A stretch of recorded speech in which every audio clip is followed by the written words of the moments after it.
Alors, donc, je vais vous parler du patient BPCO en réanimation. Je n'ai pas de conflit d'intérêt. Alors, pour rappel, la BPCO, c'est une maladie respiratoire chronique qui entraîne une inflammation des voies aériennes, donc des bronches, et un épaississement de ses parois. Ça se traduit par une augmentation de l'espace mort, une perturbation des échanges gazeux et une hypersécrétion de mucus, donc une augmentation des résistances. Et à la forme la plus grave, donc les patients qu'on a le plus souvent en réanimation, il y a aussi une destruction des alvéoles qui provoque de l'emphysème. Donc c'est 3,5 millions de malades en France avec 17 000 décès par an et 80% des cas sont attribués au tabac. Donc l'exacerbation de BPCO, puisque c'est ce qui conduit les patients à venir nous voir malheureusement, c'est un événement aigu sur une maladie chronique. Donc c'est une aggravation de plus de 24 heures des symptômes respiratoires conduisant à une modification du traitement. Donc soit le patient il va consulter au SAU ou bien il va voir son médecin traitant et la modification du traitement ça peut être une majoration des bronchodilatateurs, des corticoïdes, une antibiothérapie. Il y a une hospitalisation si le patient risque de développer une exacerbation grave, donc il y a une indication à la ventilation invasive ou non invasive, donc c'est ce qu'on disait un peu avant, une acidose hypercapnique, ou s'il y a une autre défaillance d'organes associée. Et les causes, elles sont souvent malheureusement non retrouvées, mais elles peuvent être cardiaques, infectieuses, médicamenteuses ou environnementales. C'est typiquement le patient qui a fait un déménagement ou qui a adopté un chat. Alors pourquoi, je vais un peu vous expliquer pourquoi la VNI ça marche chez ces patients-là. Donc en fait le patient BPCO il fait de l'hyperinflation dynamique, ce qu'on appelle aussi de l'autopep. En fait l'emphysème au sein de ses poumons dans la forme la plus grave, ça diminue l'élasticité puisque c'est un peu de la nécrose tissulaire. Ça entraîne une hausse du travail respiratoire du patient pour avoir une expiration suffisante, sauf que quand il est en détresse, le patient il n'arrive pas du tout à expirer. Donc il va faire du trapping et il va garder toute cette PEP au sein de ses alvéoles. Donc cette PEP intrinsèque associée à l'augmentation des résistances, comme je vous disais avant, avec le mucus dans les parois, associée à l'aplatissement du diaphragme qui est caractérisé par la maladie de la BPCO, ça entraîne une augmentation du travail des muscles accessoires, donc une consommation d'oxygène. Donc le patient va devenir encore plus acide par la production probablement de lactate, il va augmenter sa fréquence respiratoire pour compenser, il va donc finir par s'épuiser. Donc il va diminuer son volume courant, il ne va plus éliminer son CO2 correctement, il va devenir hypercapnique et acide, donc il va majorer sa fréquence respi, donc on va rentrer dans un cercle vicieux dont il ne va pas se sortir. Donc qu'est-ce qu'on fait? Nous, on lui met de la VNI, donc c'est en mode VS aide plus PEP, c'est un soutien ventilatoire. La PEP, ça sert surtout au recrutement alvéolaire, donc ça produit une pression identique ou supérieure à la PEP intrinsèque afin de générer un débit expiratoire et de déclencher un cycle, donc pour vraiment vidanger les alvéoles, et donc ça soulage ou ça annule les effets de la PEP intrinsèque. Et l'aide, c'est plutôt pour les échanges gazeux, donc ça augmente le volume courant pour un effort identique, et donc ça permet d'épurer plus de CO2. Donc quel réglage est-ce qu'on va mettre pour un patient BPCO en VNI? Donc la PEP, comme je vous disais, c'est pour compenser la PEP intrinsèque. En général, on la règle entre 4 et 6 cm d'eau. Peut-être que dans vos services, vous titrez la PEP. Nous, c'est quelque chose qu'on ne fait pas, mais qu'on essaye un peu de mettre en place.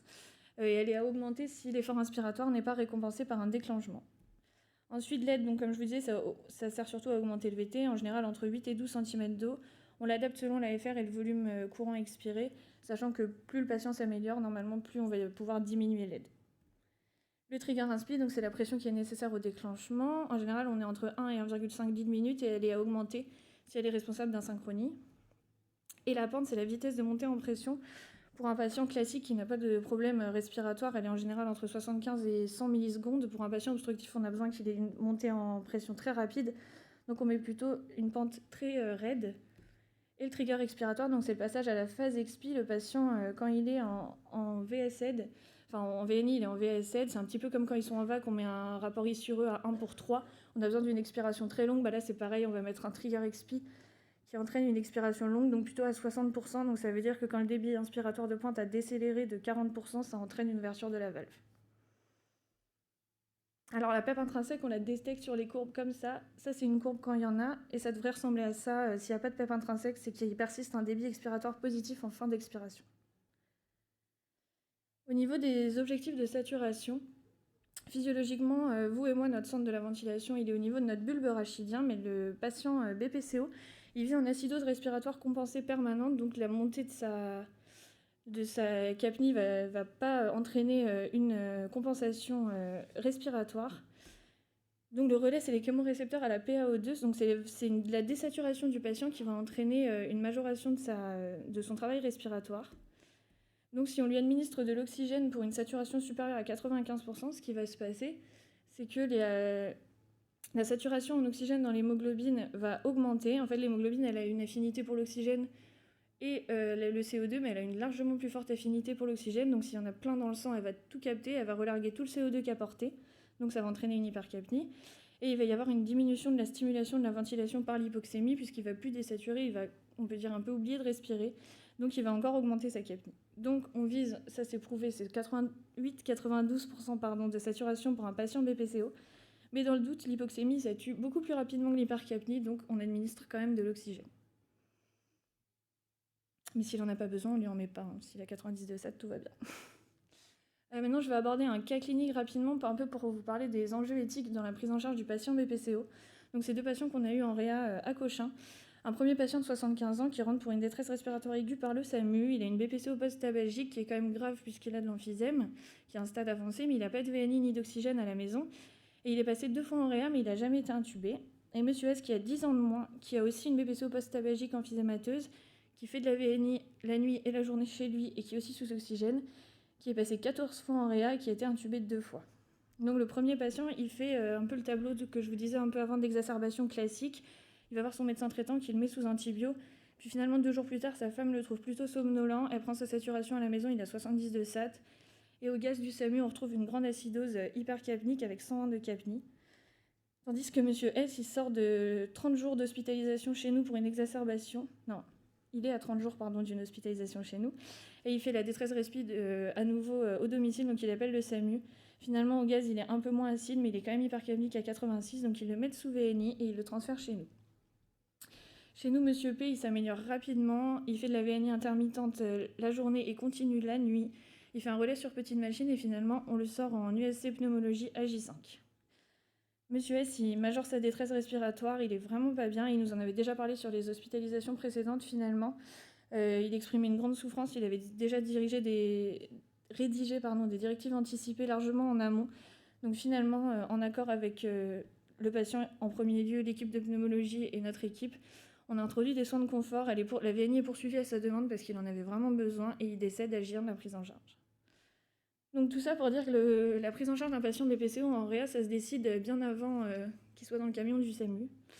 C'est une discussion à plusieurs échelles. Déjà, est-ce que le patient il est admissible en réanimation ? On travaille, nous, souvent, en tout cas à Cochin, avec l'équipe de pneumologie, vu qu'on a un grand service de pneumo.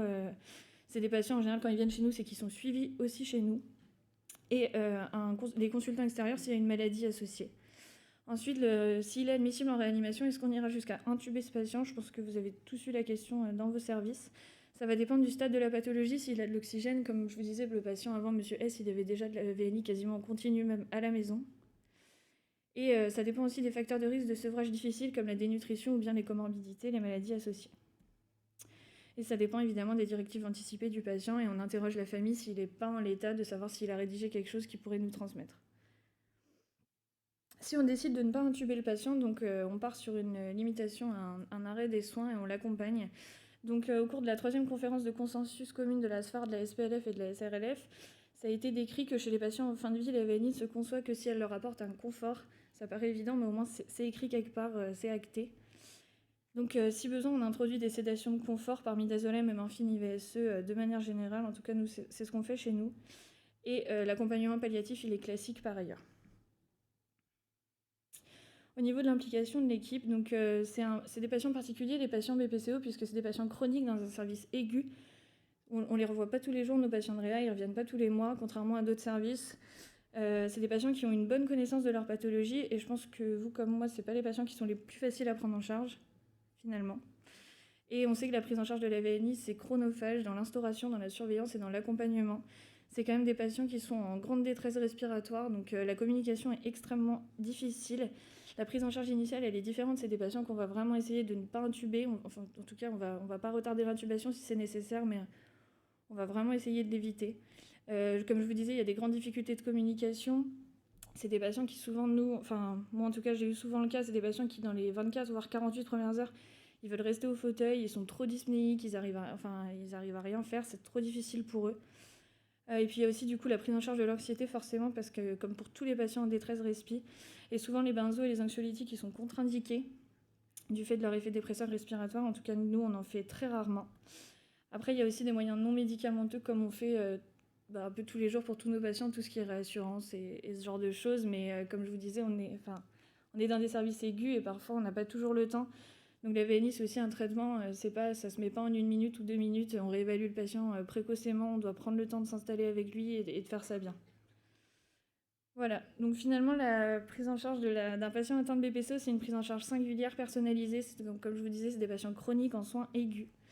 C'est une indication majeure, comme on vous disait dans le premier topo, à la mise en place de ventilation non invasive. Sur ce coup-là, on est sûr que ça marche. Et s'il y a une hypoxémie, les objectifs de SAT sont à 88-92%. Merci beaucoup.